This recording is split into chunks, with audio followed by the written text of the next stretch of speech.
In a quiet village, there lived a cunning and greedy merchant who owned a large poultry farm. One scorching summer day, the merchant stood in his farm, sweating profusely and grumbling to himself.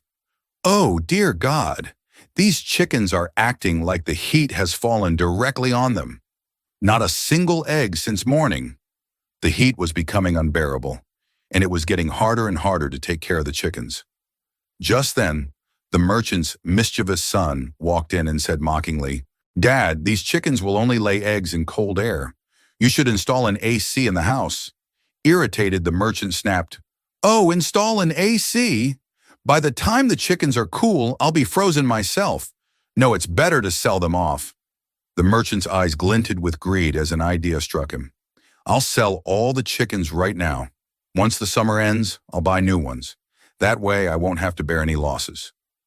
Now in the same village lived a hard-working farmer named John. For a long time, John had been thinking of raising chickens to supplement his income. When he heard that the merchant was selling his chickens, he decided to seize the opportunity. John went to the merchant and said humbly, "Merchant, I heard you're selling your chickens. I'd like to buy a few." The merchant, with a sly smile, replied, "Yes, of course. These chickens are of a foreign breed. They lay first-class eggs." The merchant laughed and added, "Their eggs are as precious as gold. If you buy them, your fortune will change overnight."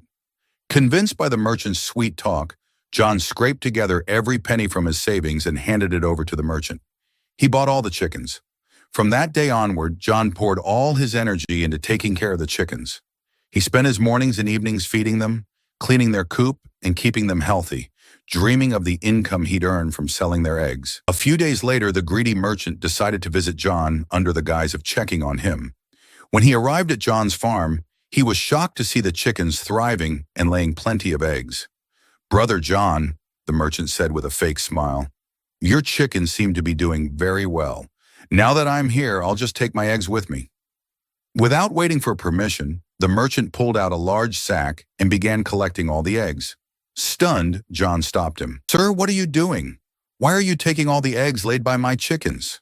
The merchant smirked and said slyly, "Look, John, I sold you the chickens, not the eggs.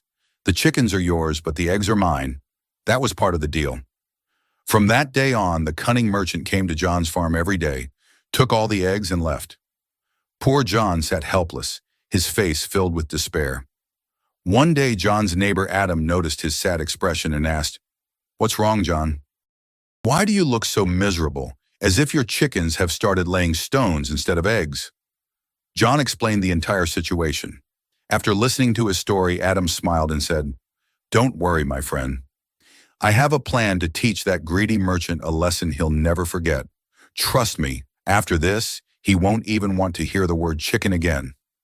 The next day, when the merchant arrived at John's farm to collect the eggs, he was greeted by an unusual sight. A large signboard hung at the entrance, which read, "A Grand Hotel for Eggs." Sitting at the door was Harry, the village strongest man, bodybuilder. Harry greeted the merchant politely and let him in. However, as soon as the merchant tried to leave with the eggs, Harry stopped him at the door. "Wait," Harry thundered. "You'll need to pay rent for taking anything out of this hotel." The merchant was taken aback. "Rent? What rent? This is fraud."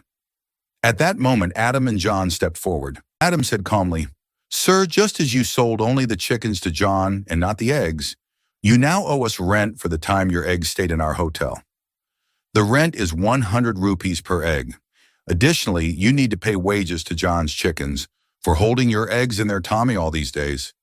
Adam's tone became firm as he added, "Until you pay the dues, Harry, the bodybuilder won't let you leave. And if you try to escape, we'll expose your fraud to the entire village and call the police to have you jailed for cheating John. So, what will it be, merchant?" The greedy merchant, realizing he was trapped in his own game, had no choice but to pay every rupee he owed. From that day on, the villagers laughed about how Adam's cleverness and John's strength had outwitted the cunning merchant. John, finally free from the merchant's deceit, returned to his peaceful life, proving that honesty and clever thinking always triumph over greed.